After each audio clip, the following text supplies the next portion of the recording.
¿Cómo están? Muy buenas noches, bienvenidos a Pulso Político en esta semana ya post-elecciones. Saludamos a nuestros panelistas y también invitados, a Hugo Cautivo, presidente regional del Consejo Regional. Dio la cuenta pública hace poquitito, ¿no es cierto? Así que ya despidiéndose. Muy buenas noches, gracias por la invitación. Así estamos entrando ya en la etapa final de lo que es el Consejo Regional en su actual periodo.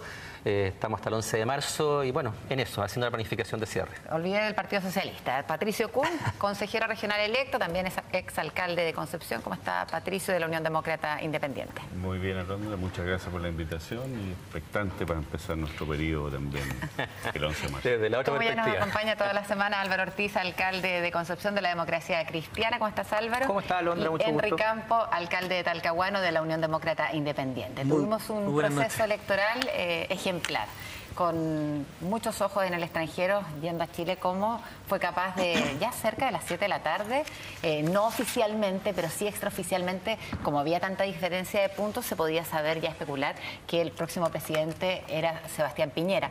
Y muy rápidamente la presidenta Michelle Bachelet lo llamó por teléfono, quedaron de tomar desayuno, también Alejandro Guillet reconoció el triunfo, y durante esta semana hemos visto reuniones en la casa de Sebastián Piñera, incluso con ministros salientes que todavía queda del gobierno, pero entregando, se podría decir, la moneda a ver cómo está la casa. ¿Qué les parece este acto republicano, Patricio? Bueno, esto que ha sido también elogiado en otros países, nuestros vecinos, los argentinos, se mostraron muy impresionados en varios programas que me tocó ver. Me parece muy bueno, me parece que eso prestigia a todo un país, yo creo que es bueno para todos.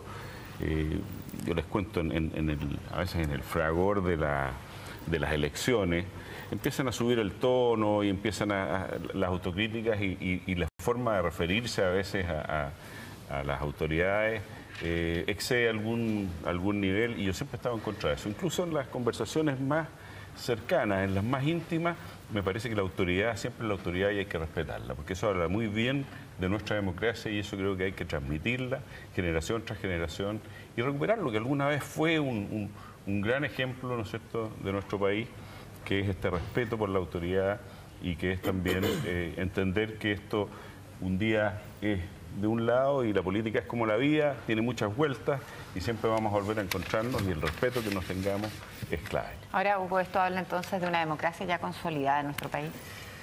A ver, yo diría que no. Yo creo que hay una serie de aspectos de la democracia actual chilena que uno le surgen como crítica con respecto a lo que es su actual institucionalidad. Más allá de que nos llevemos bien desde el punto de vista de lo que somos actores políticos, la democracia y su calidad hay que verla desde el punto de vista de cómo funciona para el ciudadano común. Y yo creo que eso es lo que de alguna forma a uno por lo menos le llama la atención, en que Chile en el último tiempo ha estado viviendo un proceso de despolitización muy grande. La ciudadanía, nosotros el gran tema previo a la votación de la segunda vuelta era el nivel de participación. Más allá de quién iba a ganar, que obviamente para nosotros era importante, y tuvimos una derrota, y eso obviamente hay que asumirlo. Pero yo creo que desde el punto de vista, por lo menos, de lo que es nuestra sociedad y el ciudadano común, lo importante de la democracia es que más allá de la votación se están requiriendo muchos mayores espacios de participación. Y en eso yo, por tanto, no le pongo una buena nota a lo que es nuestra actual situación, más allá, insisto, del buen trato que tengamos de la camaradería, que muchas veces incluso nosotros vemos en el seno de algunas instituciones. Yo vivo en el Consejo Regional 4 años, ahí nosotros tenemos una serie de discusiones, pero nunca más allá de lo que significa el buen ánimo de poder estar discutiendo por los temas de la región. Eso anima, eso en general es positivo. Lo conversábamos hace poco con Henry Campo, la aprobación de recursos para la comuna de Talcahuano, emblemáticos por muchos años, que fueron aprobados por este Consejo Regional en los últimos meses. También acá el alcalde Álvaro Ortiz lo ha visto, y las discusiones son bastante transversales desde el punto de vista de su aprobación. No es un tema que uno se atrinche desde el punto de vista de una posición política, pero eso es distinto a analizar lo que es nuestra actual institucionalidad democrática. Ahora, esto les puede jugar en contra, o sea, este buen comportamiento que uno ve después de las elecciones puede tener una lectura un poco maliciosa y decir, bueno, esto es puro show. Entonces, antes de las elecciones, ¿qué te parece esa afirmación que hacen algunos, Álvaro? No creo. No creo, porque al final, y lo he dicho también varias veces en este programa, yo creo que el que piense que la política es una instancia para vivir siempre con el trauma de que si pierdo... No, uno puede hacer política y puede hacer su aporte desde el lugar en el que esté. yo creo que los cargos lo hacen las personas, ¿verdad? Por lo tanto, yo creo que habla también de muy buena forma de nuestra presidenta Michelle Bachelet, que instruye a sus ministros iniciar un proceso de traspaso del mando, conversando con el presidente electo, que es la voluntad ciudadana, que fue claramente establecida el domingo recién pasado. Claro que nos gustaría una democracia mejor a la que tenemos. Dicen que la democracia es el sistema político menos malo, ¿ah? Pero yo creo que ese aporte lo tenemos que hacer todo, pasa desde la tolerancia, desde respetar al otro en su diversidad, en todo aspecto. Yo creo que, por ejemplo, en Concepción, que es lo que decía Hugo, faltan muchos espacios de participación. Nosotros aquí hemos hecho consultas ciudadanas, desde si se quería formar una nueva comuna y dividir Concepción, hasta una consulta vecinal, por ejemplo, si en un terreno que le entrega el municipio o bienes nacionales quieren construir una sede, un área verde o una multicancha. O sea, yo creo que toda forma de participación es valorable y yo creo que habla muy bien también de cada uno de nosotros. Ahora, en el fragor de la contienda electoral, hay algunos, como se dice en buen chileno, que se pueden salir de madre, ¿verdad? Pero yo creo que son los casos menos. Ahora, la participación igual debe tener quizá un límite, porque todavía Sebastián Piñera no ha asumido, o sea, es presidente electo. Está bien que se le entreguen cómo está la casa, cómo está ordenada, se podría decir, pero que ya comienza a decir, bueno, esta, por ejemplo, la propuesta previsional de la presidenta Bachelet, que él no le parece y que él la va a cambiar, ¿está bien eso? ¿Qué te parece? O sea, él va a ser el presidente y a partir del 11 de marzo él va a tomar las decisiones de conducción del país. Pueden haber muchas cosas en las cuales tengan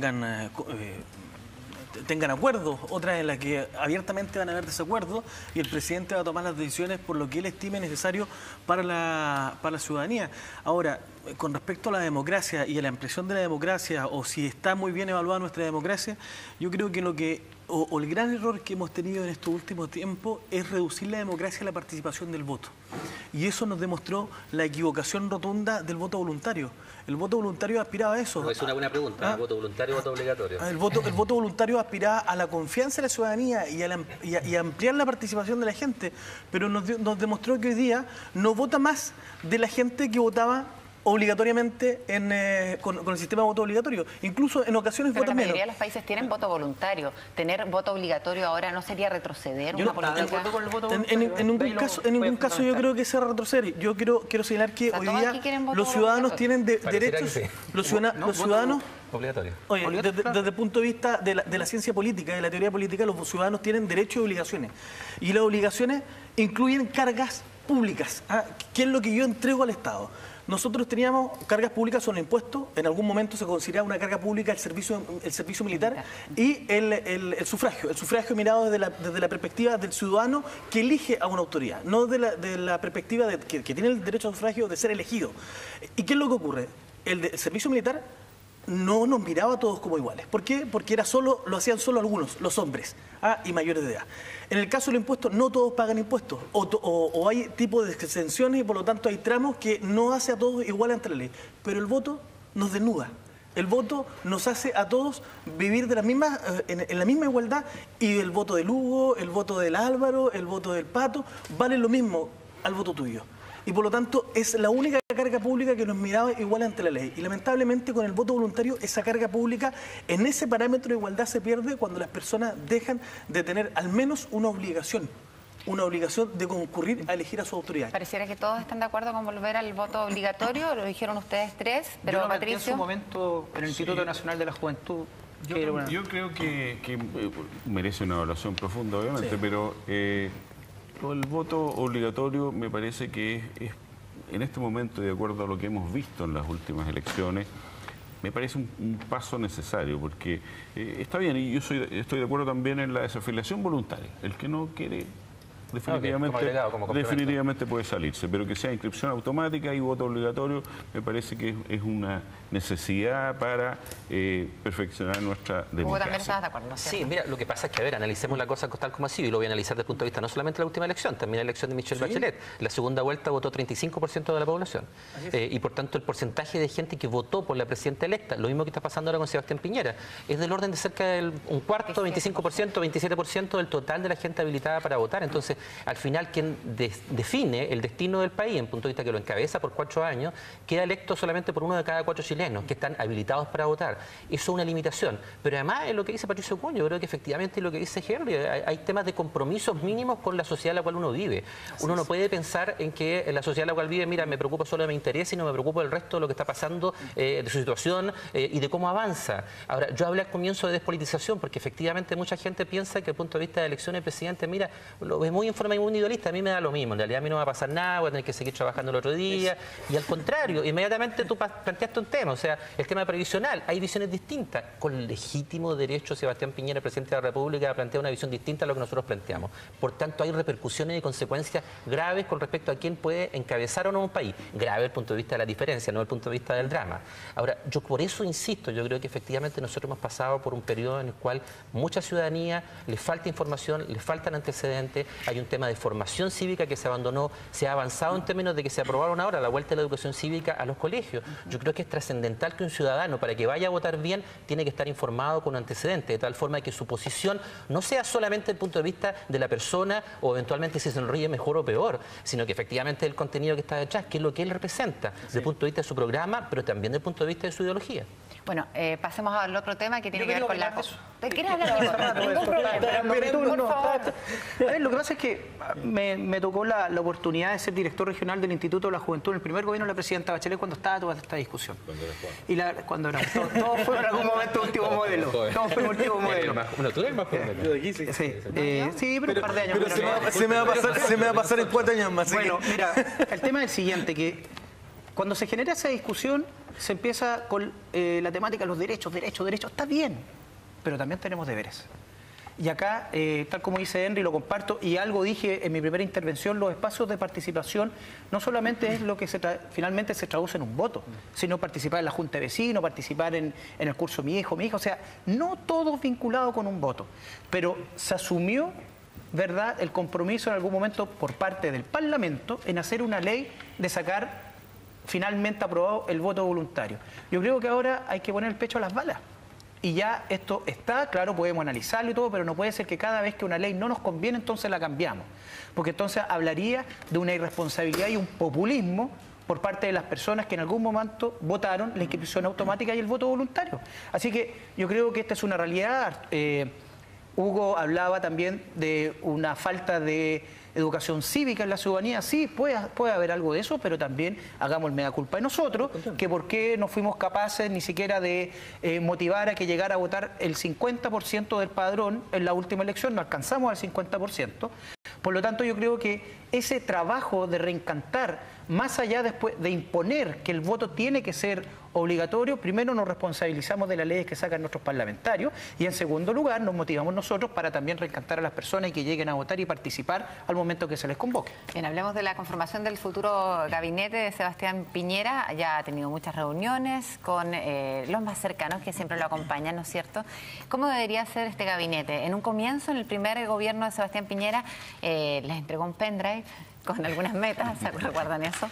Era un gabinete bastante técnico, pero al poco andar se dio cuenta que no podía ser solamente técnico, sino que tenía que tener cierto manejo político para llegar a consenso. ¿La Mariana Elwin ya o no? No sé, ¿por qué no le preguntan a ustedes a la democracia cristiana? No me interpreten en lo absoluto. Mariana Elwin lo he dicho varias veces, no, yo creo que... Pero voy a esperar mi turno para ¿Pero deberían expulsarla a ella del partido? Álvaro. Permiso, me está preguntando, vamos a romper un poquito el orden de... Está bien. A ver, yo creo que Mariana debería renunciar sola. Si Mariana Elwin, ella, después de todo lo que aportó en la nueva mayoría, siendo ex parlamentaria, ministra, ella ha dicho claramente que se siente más cercana a la derecha, y es válido, sí es respetable. Entonces, para eso, tiene que renunciar a la democracia cristiana y volcarse con toda su fuerza a trabajar con las personas que se sienten más cercanas. Yo creo que en eso no hay mayores dramas. Claro, es Mariana Elwin. No me cabe la menor duda que don Patricio Elwin jamás hubiese hecho lo que está haciendo Mariana Elwin. Eso mismo. Mucho se le criticó a Sebastián Piñera, Henry, por ejemplo, la aparición de Patricio Elwin dentro de la franja de Sebastián Piñera. ¿Habría votado Patricio Elwin por Sebastián Piñera? La verdad es que no sé cómo hubiera votado el presidente Elwin en estas materias. Yo lo que sí hago un análisis es que tampoco resulta tan poco claro dentro de la democracia cristiana, y no es que me quiera meter dentro de la situación particular de la democracia cristiana, de por qué rostros que son parte representativa en alguna época de la democracia cristiana hoy día se terminan cuadrando con Sebastián Piñera, y por qué algunos dicen sentirse parte de más de Chile Vamos. Entonces yo creo que también hay que hacer un análisis de cómo se conducen los partidos. Es lo que nos pudiera ocurrir nosotros mismos en la UDI, que en algún momento alguien diga, oye, ¿sabes qué? Yo me siento más parte de la nueva mayoría que de la UDI, o me sienta más parte de algún otro movimiento dentro de la misma centro derecha que de la UDI. Eso nos tendría que llamar a hacer un análisis y preguntarnos para dónde nos fuimos, para dónde nos corrimos, que hace que algunas personas hoy día sientan que no nos representamos. Entonces, yo creo que también pasa eso mucho en los partidos políticos. Le va a pasar a la ADC, le ha pasado al Partido Socialista, y creo que pasa principalmente eso. Ahora, yo no sé si... Sí nos pasa. Entonces, de repente tenemos que hacer el análisis, sin ser muy autoflagelantes tampoco, pero también tenemos que ser capaces de hacer el análisis porque, y yo creo que la democracia cristiana tendrá que hacer el análisis de por qué Mariana Elwin y otros se manifiestan más cercanos hoy día a Chile Vamos que a la propia democracia cristiana. A lo mejor creerán que se fueron muy a la izquierda, o a lo mejor creerán que perdieron el sentido de lo que era la falange, pero en definitiva pasa eso, y le pasa a todos los partidos, a todos los grupos. Yo estoy de acuerdo con lo que plantea el Enrique. ¿Sabes cuál es el punto? Yo creo que si a Mariana le queda algo de cariño hacia la democracia cristiana, ella debería dar un paso al costado. Porque finalmente, continuando con esta militancia, nos genera ruido a nosotros. Entonces, o sea, que ya tiene una poca representación y más encima dividido. Claro, entonces el tema es que si Mariana, que legítimamente, si nadie la está criticando, diga, mira, en realidad yo pongo fin a mi militancia partidaria, ningún problema. Ahora, Mariana Elwin, Jaime Rabinet, Jorge Burgos, Clemente Pérez y 2 o 3 más que públicamente han dicho que estaban con Piñera, la verdad es que dentro del partido tienen cero liderazgo. Ahora, pero estamos hablando de Estado en su momento, pero por lo mismo entonces deberían dar un paso al costado en vez de que lo estén expulsando. No en la nueva mayoría. No, es que mira, si persigue la trayectoria de Sebastián Piñera tanto en esta elección como en la anterior, él siempre ha tenido como una contradicción vital. Me da la impresión que por el hecho de su familia, de su padre y todo lo demás, siempre se ha sentido, entre comillas, que no es tan cómodo, así plenamente identificado dentro de la derecha, y siempre ha tratado de tender puentes, imágenes en términos de una característica casi filo de C. Eso ha sido una cosa permanente, por lo menos, de sus programas, y además sus campañas. ¿Su hermano renunció a la ADC ya? Sí, bueno hay ejemplos dentro de la familia bastante dramáticos desde el punto de vista de su posición ideológica dentro de la propia derecha. Pero eso yo creo que fue un tema de pololeo, entre comillas, permanente de él con la ciudadanía, tratando de generar una imagen que iba más allá de la derecha, porque sabía que con la votación solo de Chile Vamos no salía. De hecho, hay una diferencia enorme entre la votación de Sebastián Piñera y la votación de Chile Vamos. Nos pasa lo mismo a nosotros desde el punto de vista de nuestros propios candidatos. Pero esa diferencia que él vio, trató de ampliarlo desde el punto de vista de lo que fueron sus mensajes hacia la segunda vuelta, tratando de recoger además parte de los contenidos que se habían planteado en la primera vuelta desde la nueva mayoría, incluso yo diría desde el punto de vista del propio candidato, de Alejandro Guillé. Entonces, eso ha sido parte de sus contradicciones vitales permanentes.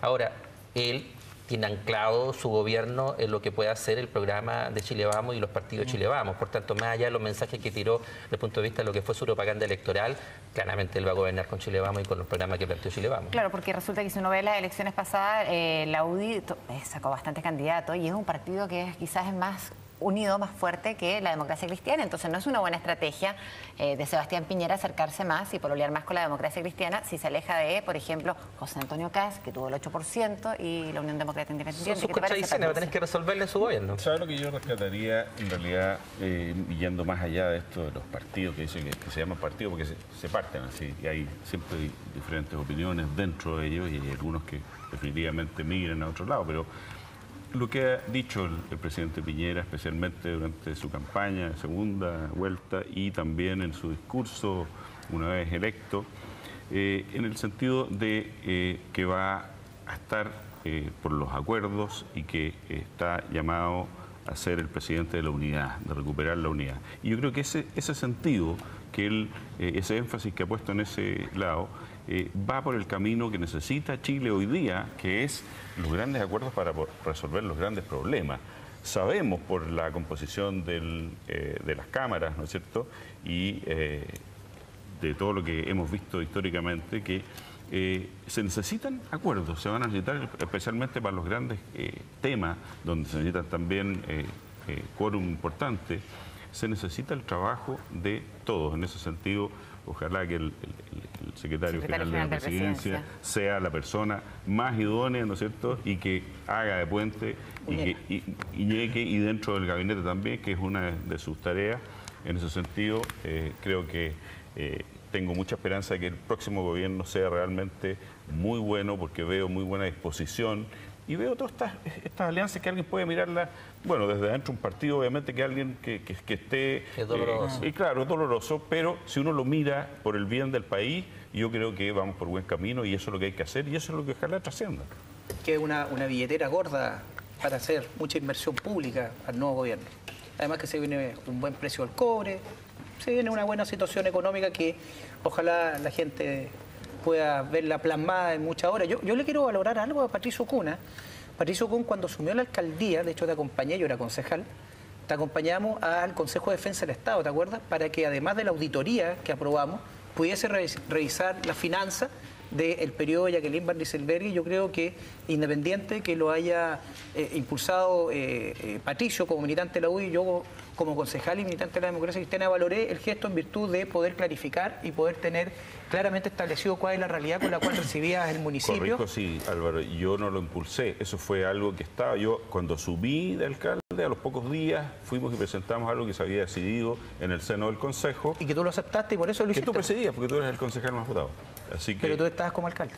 Bueno, yo estaba como alcalde, tenía que cumplir lo que el y eso es lo que te estoy valorando, hombre. Uy, es lo mismo que hice. Y es lo que corresponde. Cuando terminé muchas de esas acusaciones, bueno, terminaron en situaciones que todos conocemos ya. Cuando terminé el periodo pedí también una auditoría. Primer corte comercial en Pulso Político y a la vuelta estaremos hablando sobre los posibles nombres para el gabinete de Sebastián Piñera y también acá en la región del Biobío, qué es lo que va a pasar. No se vaya. Hay una propuesta ya.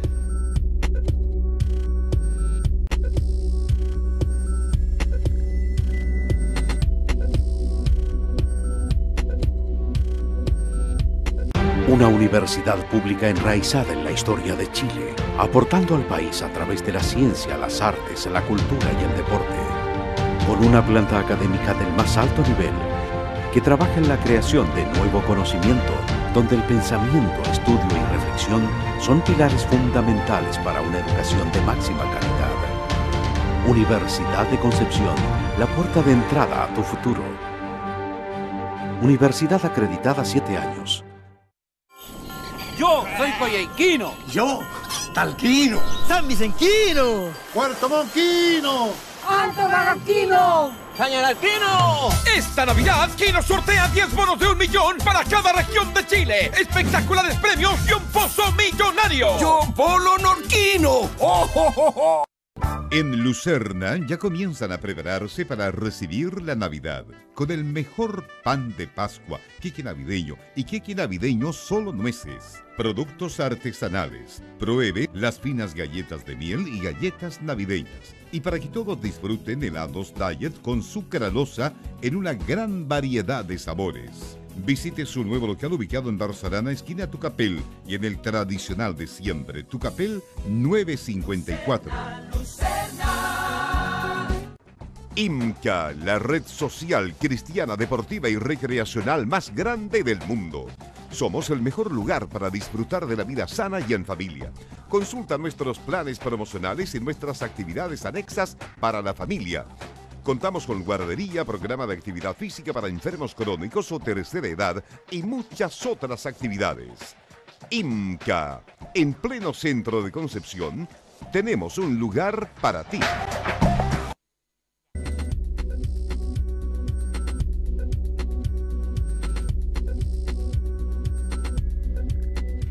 Ya estamos de regreso en Pulso Político. Se empieza a despejar el camino para lo que va a ser el periodo de campaña de Sebastián Piñera, específicamente el gabinete. Se han empezado a hablar de algunos nombres durante esta semana. Se sabe que, por ejemplo, en el Ministerio del Interior terminó Sebastián Piñera con Andrés Chadwick ahí, ha sido su hombre de confianza durante este tiempo. Seguramente quizás él va a ser el ministro del Interior, ¿no? ¿Qué les parece? Y demos un poco los nombres que podrían ser acá en la región del Biobío, en intendentes o características. ¿Se atreven un poco? A ver, yo creo que... Pero espera, consulta, ¿los que creemos que pueden llegar o los que se andan candidateando? Bueno, puede ser... Podrían ser dos preguntas también. Las dos cosas. Vamos primero con quiénes se andan candidateando. No, más que eso, desde el punto de vista de lo que yo creo que puede pasar, digamos, aquí claramente hay una representación de distintas visiones políticas dentro de Chile Vamos. El único Frente Amplio no es el Frente Amplio, también el resto de los partidos, la nueva mayoría, también hoy día en la derecha hay una diversidad desde el punto de vista de representación política que se va a expresar desde el punto de vista de los potenciales candidatos. Por tanto, acá en la región no es solo RN y no es solo la UDI, es un dato de la realidad. Hoy ya se incorpora a Gópoli, la Francesca Parodi. Pero la UDI, el último gobierno, tuvo la intendencia del Biobío. ¿Ustedes creen que lo va a soltar? Son realidades distintas. No, yo creo que no. Lo más probable es que efectivamente la UDI como partido, entre comillas, mayoritario nacional va a pelear la intendencia, pero hay una diversidad mayor de la que había en la elección pasada. ¿Cuál lote dentro de la UDI? Porque a todos los partidos también tenemos visiones distintas. Mira, yo creo que no, más allá de empezar a pelear cargos, yo creo que hoy día tenemos que fijar una mirada en lo que vamos a trabajar nosotros como centro derecha, como gobierno, y cuál es el perfil que necesitamos para la región del Biobío. ¿Tiene que ser alguien de acá? Yo insisto que tiene que ser alguien de la región. A mí no me gustan para los intendentes, ni como también para los parlamentarios, alguien que sea afuera, o para las autoridades que sean alguien que viva fuera de la comuna, o que sea insertado para el trabajo en una comuna, para ser candidato o ser autoridad. Yo creo que en el caso particular del intendente tiene que fijar una ruta, o intendenta, no, muchas gracias por la aclaración. Uno tiene que ir fijando una ruta que mire primero el desarrollo económico de la región. Desarrollo industrial, desarrollo económico, que nos implique mayor creación de trabajo, pero además seguir con algo importante que ha desarrollado el intendente Rodrigo Díaz. Y yo lo destaco esto, y que es particularmente el desarrollo de la internacionalización de la región. La región del Biobío hoy día es un puente desde el Pacífico hacia Argentina y de Argentina hacia el Atlántico, y hoy día tenemos que seguir aprovechando el gran sistema portuario que tenemos en la región del Biobío, tenemos que seguir aprovechando el gran sistema de ruta. ¿Tiene dedos para el piano? O sea, yo creo que cualquiera puede tener dedos para el piano. Lo importante es que aquí quien define es el presidente de la República. ¿Pero les gustaría Claudio Hurtado, por ejemplo, no para hacerme el leso de que no quiero decir, digamos, nombres ni nada, pero de verdad que no tengo en la mente, no he estado tampoco en algunas reuniones donde se puedan aparecer esos nombres, y tampoco quisiera decir a alguien... algún nombre que me parezca bien, porque uno a veces lo quema cuando lo dice, pero la verdad es que me parece importante que sea alguien que sea de la región o que conozca muy bien la región, digamos. No es necesario que haya nacido aquí, pero sí alguien que conozca la región y conozca sus problemas y tenga también en mente todo lo que tenemos por delante, las cosas pendientes, los grandes desafíos de la región. ¿Y en ese caso tiene que ser militante de la UDI? Yo conozco mucha gente de la UDI y obviamente que son los más cercanos y de los que conozco sus virtudes, digamos. Y obviamente que me gustaría que fuera alguno de ellos por la cercanía, y vamos a trabajar juntos en el Consejo Regional por varias razones. Entonces, creo que es importante que sea una persona que conozca muy bien la región y que ojalá sea de la UDI. Y ojalá sea de la UDI. Ustedes se van a atrever a dar nombres porque no tienen nada que perder, ¿no? Álvaro. A ver, yo creo que el primer perfil tiene que ser una persona que ejerza autoridad, más allá de andar mostrando el cargo y decir, oiga, yo soy el representante del presidente. Hay una diferencia muy grande, ¿verdad?, entre una persona que se imponga y al momento de hablar y al momento de presentar un proyecto, ejerce una autoridad que la ciudadanía y los funcionarios del gobierno regional finalmente digan, esta es la persona. Y yo creo que en ese escenario van saliendo varios nombres. Yo he escuchado varios nombres. He escuchado Flor Baize, por ejemplo, Jorge Ulloa, también de la UDI. Alguien promovía por ahí a Claudio Aguiluz, Francesca Parodi. Son nombres que van apareciendo. ¿Perdón? Moreno, ¿cómo era el jefe de campaña? No es Néstor. Que estuvo en el CERVE. ¿Cómo? No puede ejercer cargos públicos, Claudio Aguiluz. Dentro de lo que nosotros, ¿cuántos días? Somos por 2 años y medio. Está condenado.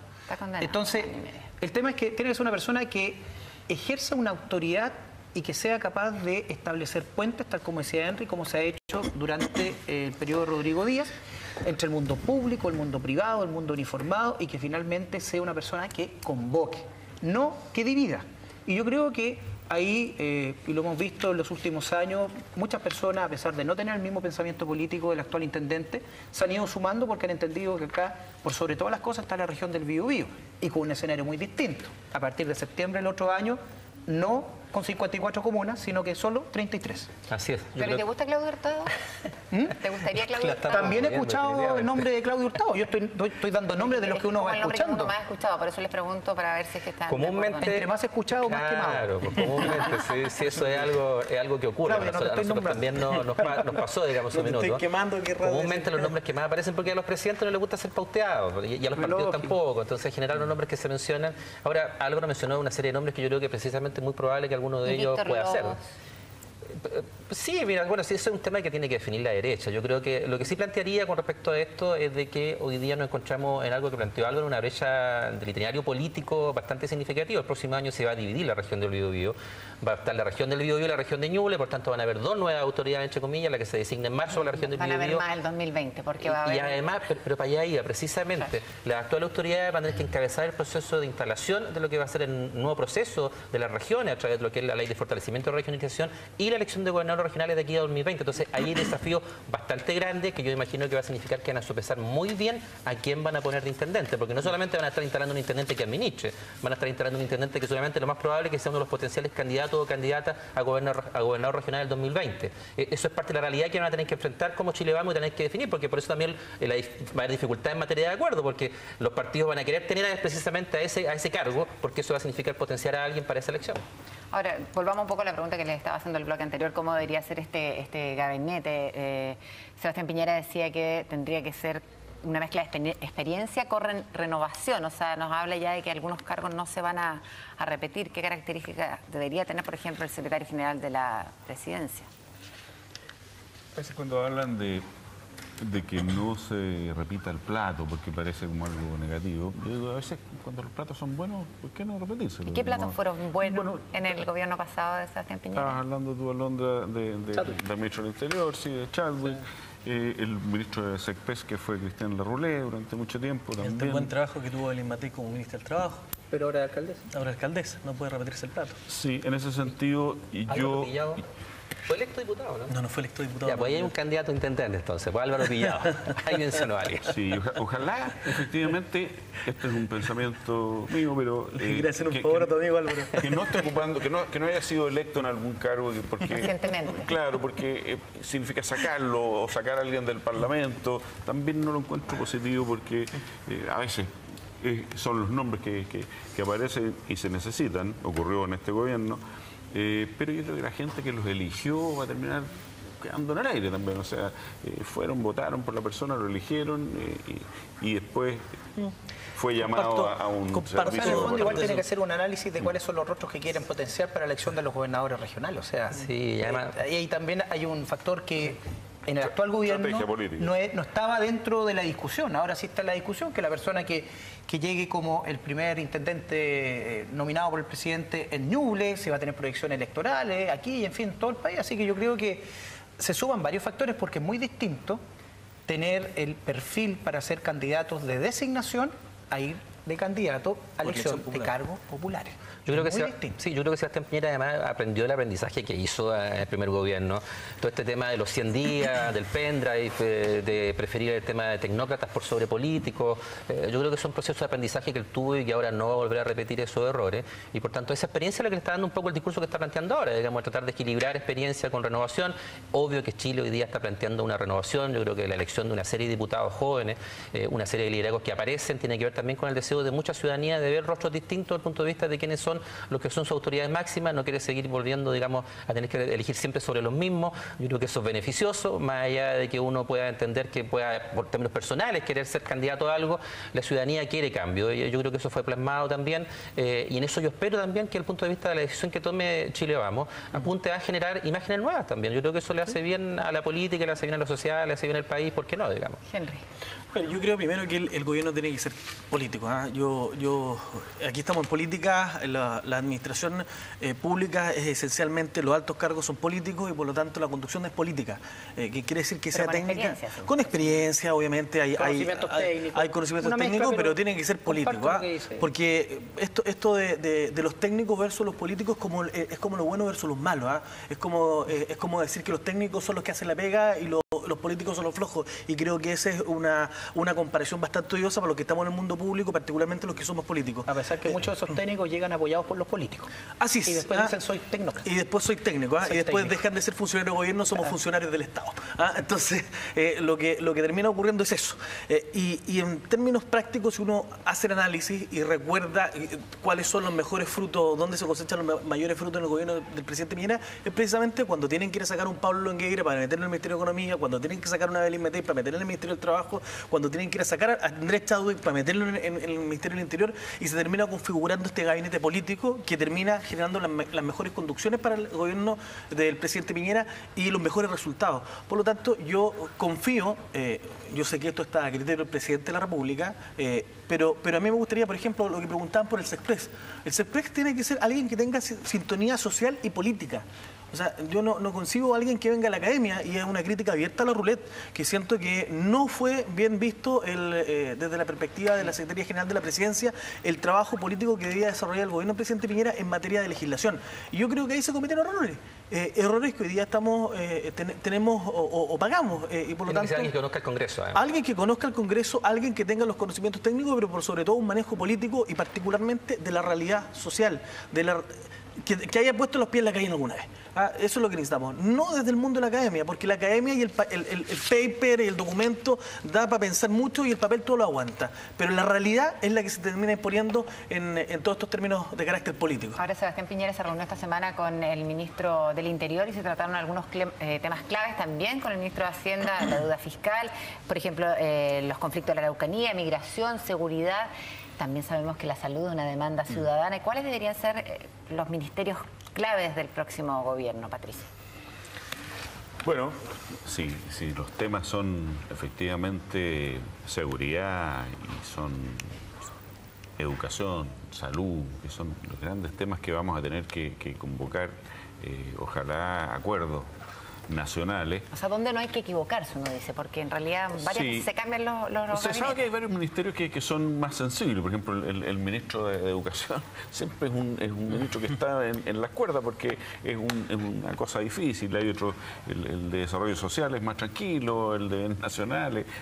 En el fondo, siempre han sido los mismos ministerios los que están... en este caso yo creo que la clave va a ser CESPRES, para mi gusto, porque ese va a ser el que realmente va a ser, como dijo Álvaro, va a tener que manejar la muñeca necesaria, política, para que se logren los grandes acuerdos, para que el país vaya caminando y encontrando las soluciones a los grandes problemas que ha planteado la ciudadanía. Hoy día, en todos los programas de gobierno se repitieron muchas cosas. Yo celebro mucho algo que se dijo, y no solo lo dijo Sebastián Piñera, lo escuché de otros lados. Hay muchos temas que se pueden rescatar de los programas de otros candidatos que se presentaron, buenas ideas, las buenas ideas hay que acogerlas. También habló de la experiencia y consejo de los expresidentes. Todo ese tipo de cosas yo creo que hoy día hay que ponerlas encima de la mesa, y el gabinete que se elija obviamente que va a tener que estar sintonizado con eso. Sí, mira, si uno ve los objetivos que ha planteado, por lo menos, igual me da lata, tengo que ser sincero, me da lata estar hablando en términos de comentarios de cuál va a ser el próximo gabinete, el próximo gobierno. Me hubiera gustado estar en un rol distinto, digamos, desde el punto de vista del análisis, pero bueno, la ciudadanía definió otra cosa. Yo creo que los énfasis van a estar, a diferencia de lo que plantean ustedes, en el ámbito económico. Yo lo he dicho, digamos, o sea, yo creo que las personas claves, seguramente para hoy día, desde el punto de vista de Sebastián Piñera, tiene que ser el Ministerio de Economía, Hacienda, Ministerio de Obras Públicas, porque plantean que la primera etapa... Y eso vinculado a un buen CESPRES para la creación. Y eso es un buen CESPRES, porque eso es lo que le planteé adelante. ¿Sí? Aquí tenemos una realidad del Congreso distinta a lo que ha pasado en los últimos años. Hoy día tenemos una aparición de un Frente Amplio con 20 representantes. Por tanto, eso es parte de la dificultad de llegar a acuerdos que va a tener el próximo gobierno y el próximo CESPRES dentro del Congreso. ¿Te puedo interrumpir? Sí, por supuesto. Una pildorita. Dale. ¿Cuántos diputados fueron electos Frente Amplio? 20. 20, sí. Ya pidieron comedores separados. 10 y 10. Comentario. Sí, pero a ver, si yo hubiera estado en el gobierno y yo hubiera tenido que encabezar, por ejemplo, un ministerio como el Ministerio de Secretaría General de la Presidencia, hoy día estaría preocupado desde el punto de vista de acercarme a todo, independiente de que no estuvieron conmigo, que estuvieron en contra, etcétera.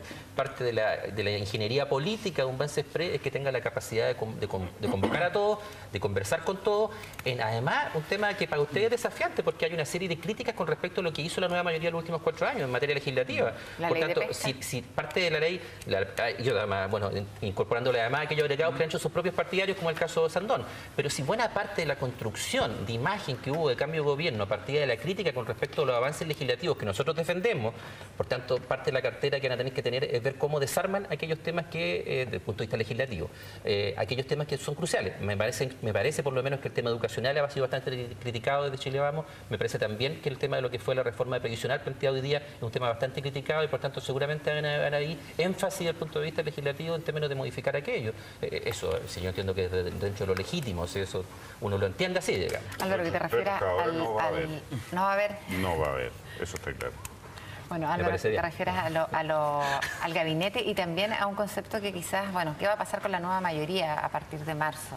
¿Qué es lo que creen que va a pasar? Hay un concepto que se ha dado mucho últimamente que es el progresista, ¿no es cierto? El Frente Amplio, que son progresistas, neoprogresistas. Hasta la Mariana Elwin es progresista, es parte de un grupo que se llama progresistas. Claro, aunar los progresistas. Debería, en vez de nueva mayoría, ser los progresistas ahora. A ver, yo creo que se ha manoseado harto este tema de progresismo, progresismo sin progreso, no sé cómo. Tiene un grupo ahí la Mariana Elwin. A todo esto mi hija que nace en febrero y lo voy a colocar Mariana, pero no es por Mariana Elwin, quiero dejarlo claramente establecido. Ese nombre siempre me ha gustado. Es discutible todo el hecho, pero sí, eres el padre, así que... Ya lo conversamos con la Mariana. Dicho esto, yo creo que definitivamente, y la democracia cristiana ya lo planteó después de su Consejo Nacional del día lunes, vamos a hacer oposición. Ahora, si pretendemos ser una oposición por decirle que no a todo, yo creo que finalmente la ciudadanía nos va a volver a castigar en las urnas para las elecciones municipales y las de gobernadoras regionales. Yo creo que tenemos que ser una oposición que sea capaz de decir en los canales pertinentes cuando creemos que se pueden hacer las cosas mejor y de qué forma podemos avanzar en vez de estar encontrando todo malo, porque al final, si a un gobierno, más allá del color político, nos gusta o no, le da mal, nos va a ir a todos mal. Si a ese gobierno le da bien, nos va a todos bien. Y ese concepto lo aprendí desde pequeño, porque finalmente cuando uno está en esto, y la democracia habla que finalmente se tiene que respetar lo que dice la mayoría, pues bien, la ciudadanía habló el domingo pasado y tendremos que ser oposición, yo creo, vamos a ser oposición, pero teniendo claro cuál es el objetivo, y no siendo oposición solo para ganar o recuperar el gobierno en 4 años más, sino cómo somos capaces de reencantar a las personas y que vea que efectivamente durante los periodos de la concertación y de la nueva mayoría se hicieron bien las cosas y cómo tenemos que hacer las cosas bien y aquellas en las cuales nos equivocamos, no volver a cometer los mismos errores. Yo creo que hay que caminar por el desierto. Yo creo que la mejor lección que tenemos que aprender de lo que nos pasó en este minuto es que tenemos que caminar por el desierto. O sea, la ciudadanía definió que no fuéramos gobierno hoy día. Hay una serie de temas pendientes dentro de la propia nueva mayoría, una serie de temas pendientes en lo que se va a constituir como oposición. Hoy día la oposición no es solo la nueva mayoría, tenemos un Frente Amplio que hoy día sacó cerca de un 20% de la votación a nivel país. Por tanto, hay un proceso que dar de discusión ahí. Yo creo que se equivocan aquellos que hoy día dicen, ¿sabe qué? Sumémonos los que éramos nueva mayoría y seamos oposición en términos de un bloque tal como estábamos y démosle continuidad a esto desde la oposición. Yo creo que eso no basta. O sea, hay que hacer una autocrítica cruda con respecto a lo que pasó, en ver en qué nos equivocamos, volver a la ciudadanía, volver a los barrios, volver a trabajar ahí, fortalecer nuestro trabajo ahí y recién ahí empezar a ver en términos de construcción. Álvaro y Hugo hicieron su promesa, sus buenas intenciones. ¿Puedo hacer un matiz 5 segundos? Estamos en Año Nuevo todavía, pero igual está bien. Se comprometieron. Hay varios movimientos que son oposición, pero también tenemos que ver con cuál nos sentimos más cómodos. Y no juntarnos único y exclusivamente con ser oposición y en la búsqueda del cambio. Yo creo que en el próximo programa a lo mejor podemos dar buenas promesas o buenas propuestas o nuestros anhelos para el próximo año. Pero yo creo que hoy día la nueva mayoría se va a entrar en un proceso de refundación nuevamente. Y lo digo porque en un Congreso que quedó bastante diverso con diputados de la nueva mayoría, del Frente Amplio, perdón, los de la nueva mayoría, los de derecha, lo que termina, o Chile Vamos, lo que termina ocurriendo es que tenemos, por ejemplo, un PPD que quedó bastante disminuido, una democracia cristiana que está fracturada, un partido socialista que quedó bien afirmado de alguna manera. Pero a pesar de todo. A pesar de todo. De las decisiones de Álvaro Elizalde dieron resultados. A pesar de todo, dieron los resultados. Pero lo que quiero señalar, y la pregunta es la siguiente, y el análisis que yo creo que se va a hacer la nueva mayoría, porque hoy día no tienen los votos completos para hacer oposición frente a Chile Vamos. Y va a tener que hacer lo mismo que hicieron en esta elección presidencial de ir a buscar los votos del Frente Amplio para poder ser oposición, y eso va a generar, van a hacer los cuestionamientos, las preguntas para ver cómo nos reinventamos. Si nos sumamos al Frente Amplio en estas materias de ser oposición, ¿qué es lo que va a implicar? Yo a mi juicio creo que si la nueva mayoría termina acercándose al Frente Amplio, lo único que va a terminar haciendo es crecer al Frente Amplio y no posicionarse ustedes como nueva mayoría en estas materias. Siento que ese es el análisis que se va a realizar en la nueva mayoría, porque las cosas no quedaron fuertes. Hay harto debilitamiento después de una campaña que creo que se cometieron errores en la estrategia de dónde ir a buscar el voto, y a diferencia de lo que decía Hugo Cautivo, las contradicciones de Sebastián Piñera, porque tiene a Kast o porque de alguna manera tiene opiniones diversas, él se acerca más al centro o centro-izquierda, y es precisamente porque quiere tener un gobierno que represente a la mayoría, y por lo tanto eso es lo que va a ir a buscar. Ahora, que exista Kast generó también una liberación para Sebastián Piñera de no tirar su discurso hacia la derecha, liberarse de ese peso. Lo hizo José Antonio Kast, y Sebastián Piñera tuvo su discurso para poder encantar al voto de centro. Bueno, se nos acaba el tiempo porque Henry lo ocupó todo. Últimas palabras, Patricio. Castigado. No, es entretenido comentar, digamos, lo que pasa en el otro sector desde acá, y yo, hablamos recién de la retroexcavadora, esa creo que fue la peor de las lógicas, porque no tiene ninguna lógica, y la gente con sentido común se da cuenta de que las casas hay que construir ladrillo sobre ladrillo, y no importa quién puso el ladrillo anterior, y todos los gobiernos podrán tener cosas buenas y malas, buenas que hay que rescatar y hay que potenciar, y malas que hay que corregir. Eso creo que es la clave, y eso es la lección que tenemos que haber aprendido todos. Bien. Patricio, muchas gracias por habernos acompañado. Henry, como habitual, también Álvaro y Hugo, a todos. Muchas gracias. Muchas gracias por permitirnos participar en el programa y enviar un gran saludo a todos los vecinos. ¡Feliz Navidad! Feliz Navidad para todos. Muy feliz, exactamente. Feliz Navidad para todos. Nos volvemos a encontrar la próxima semana. En otro programa decimos feliz año. ¡Feliz año!